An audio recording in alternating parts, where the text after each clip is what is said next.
গত ২রা থেকে ৬ই জুলাই ২০২৫ শ্রীলঙ্কার কলম্বোর সুগাথাদাসা ইনডোর স্টেডিয়ামে নবম সাউথ এশিয়ান ক্যারাটে চ্যাম্পিয়নশিপের আগে এশিয়ান ক্যারাটে ফেডারেশনের বিচারক পরীক্ষা অনুষ্ঠিত হয়। ওই পরীক্ষায় ভারতের প্রতিনিধিত্ব করেন বর্ধমানের ক্যারাটে প্রশিক্ষক রেনসি দেবাশিস কুমার মণ্ডল এবং তিনি সফলভাবে উত্তীর্ণ হন। পূর্ব বর্ধমান জেলায় দেবাশিস বাবুই হলেন একমাত্র এশিয়া মহাদেশীয় স্তরের ক্যারাটে বিচারক, যিনি অতীতে কুমিতে বিভাগের মহাদেশীয় বিচারক ছিলেন। এবার উনি কাতা বিভাগের পরীক্ষায় উত্তীর্ণ হলেন। অলিম্পিক কাউন্সিল অব এশিয়া স্বীকৃত এশিয়ান ক্যারাটে ফেডারেশনের পরিচালনায় আয়োজিত এই পরীক্ষায় ৯টি দেশ থেকে মোট ৭৫ জন অংশগ্রহণ করেন।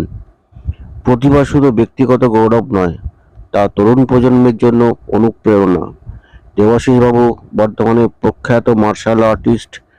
বর্তমানে তিনি ষষ্ঠ ডান ব্ল্যাক বেল্টের অধিকারী, ক্যারাটে ইন্ডিয়া অর্গানাইজেশনের referee, karate do association of বেঙ্গলের রেফারি কমিশনের সদস্য এবং বর্ধমান ক্যারাটে ডো অ্যাসোসিয়েশনের সাধারণ সম্পাদক। এছাড়া উনি উশু ও জুডোতে এনআইএস ডিগ্রির অধিকারী। আন্তর্জাতিক বিচারক হিসেবে তিনি অতীতে কমনওয়েলথ, এশিয়ান ও সাউথ এশিয়ান ক্যারাটে প্রতিযোগিতায় দায়িত্ব পালন করেছেন। মণিমোহন গোস্বামীর রিপোর্ট, চয়ন বার্তা নিউজ।